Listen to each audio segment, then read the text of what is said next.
tous, c'est Jenny Garden, je suis médium, conférencière et énergéticienne.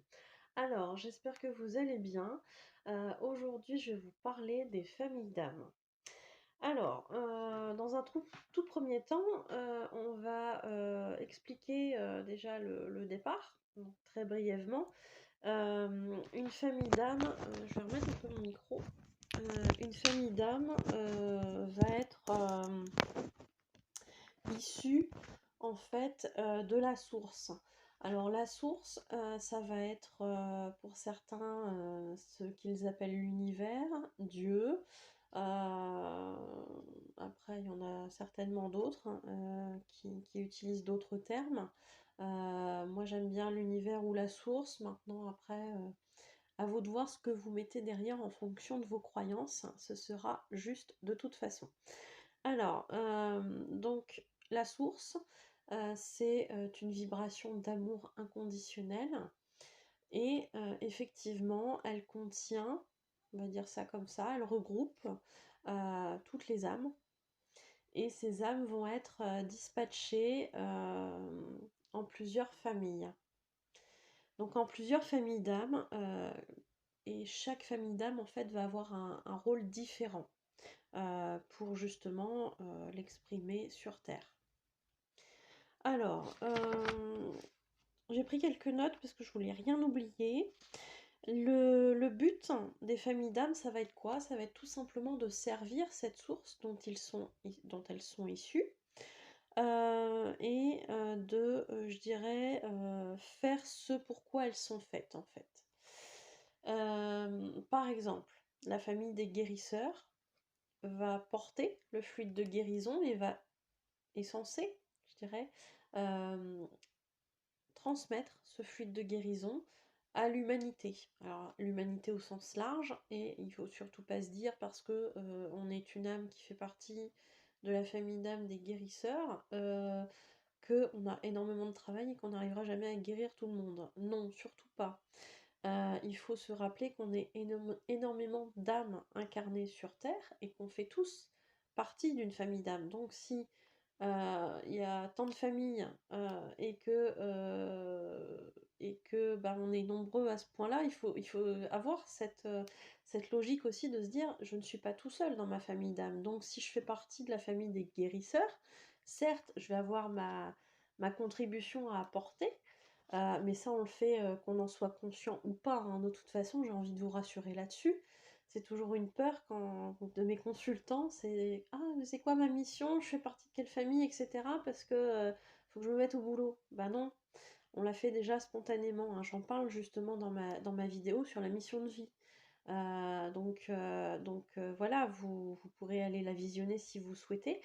Non, si on fait partie de la famille des guérisseurs, il faut surtout pas prendre le melon au sens où ah ben je fais partie de la famille des guérisseurs, donc je vais guérir le monde entier. Non, ça c'est pas bon, c'est de l'ego spirituel.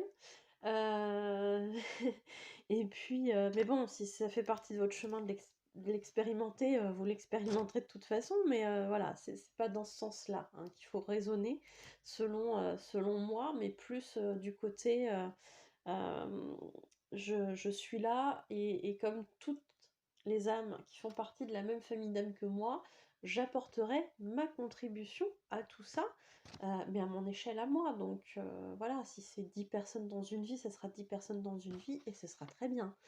Donc il faut surtout pas se mettre la pression. Les choses, on les fait de toute façon en étant souvent au départ, hein, quand on n'est pas conscient, on les fait de manière spontanée. Donc votre mission, vous la faites déjà. C'est juste que vous n'êtes pas établi, vous ne le faites pas en conscience. Mais bon, ça se fera au fur et à mesure. Donc voilà pour le but des familles d'âmes. Concrètement, une famille d'âmes, c'est quoi? Ben, je dirais, c'est un petit peu comme une famille terrestre. Alors, sans qu'on aille jusqu'au fait de dire c'est l'âme mère, l'âme père, etc. Non, on n'est pas là-dedans. On va pas se dire c'est mon frère, c'est ma sœur, etc. Mais au même titre qu'une famille biologique, une famille de sang ou une famille recomposée aussi, On est, je dirais, conscient d'être liés les unes aux autres, au sein de la même famille.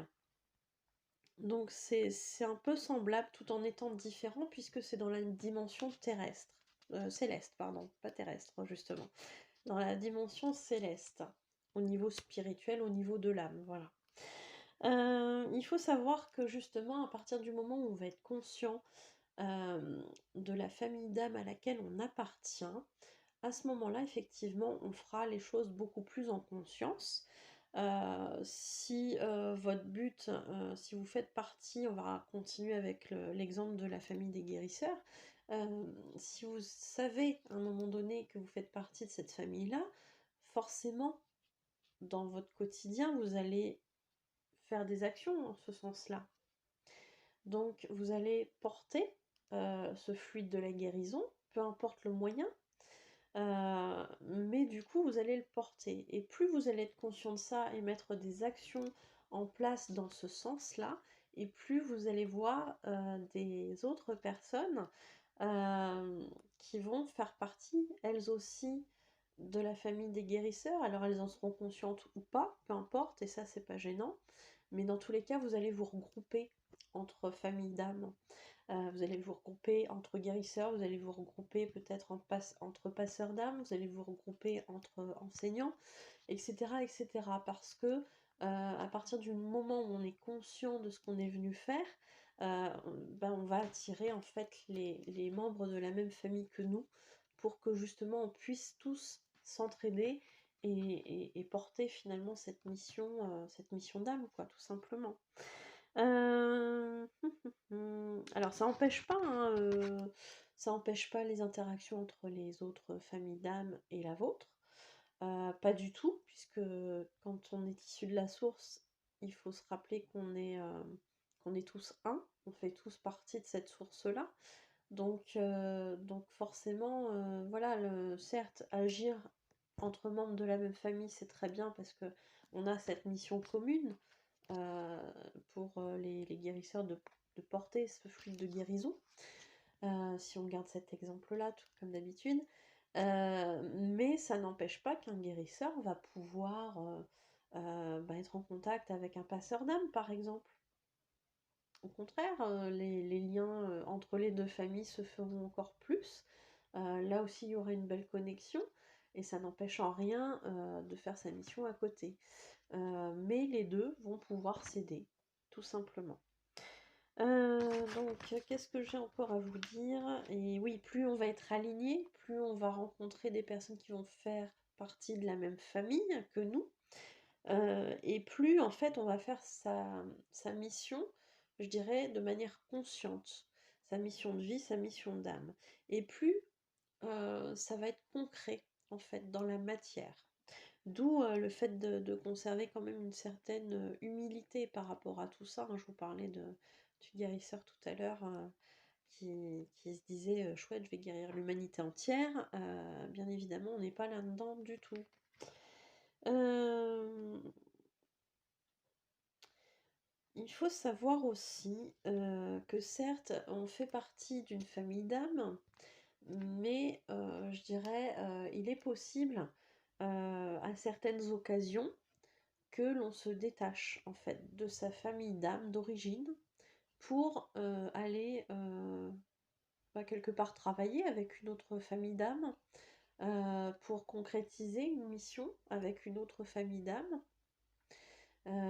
Par exemple, quelqu'un qui va être issu de la famille des enseignants et qui est habitué du coup à transmettre le savoir, peu importe sur quel domaine c'est, hein, mais qui va être du coup habitué à transmettre son savoir, bah, peut-être qu'à un moment donné, on va lui dire, écoute, viens dans une autre famille pour mettre en place tes connaissances et pour les appliquer.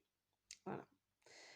Peut-être, voilà, alors on va parler des énergies actuelles très brièvement. Au niveau terrestre, au niveau énergétique, c'est très chamboulé en ce moment. Il y a énormément de choses qui se passent et il y a un grand besoin de guérison. Donc, si on se rapporte à ça, par exemple, quelqu'un qui peut changer de famille, qui peut se détacher de sa famille d'origine, plutôt pour aller dans une autre famille. Bah, là concrètement avec les énergies actuelles, il se peut très bien que une âme qui fait partie de la famille d'âmes des enseignants se retrouve à aider et à se détacher dans la famille d'âmes, par exemple de la guérison. C'est-à-dire que bah, plutôt que d'enseigner cette guérison à d'autres âmes, qui vont être de la famille des guérisseurs, mais bon, souvent on le porte en soi, mais c'est pour vous donner un exemple au niveau terrestre, hein, de comment ça pourrait se passer. Eh bien on va lui dire, bah là ton savoir tu vas le mettre en pratique concrètement, et plutôt que d'apprendre aux autres à guérir, eh bien toi tu vas te détacher, tu vas aider à guérir bah, toutes les énergies actuelles qui sont compliquées.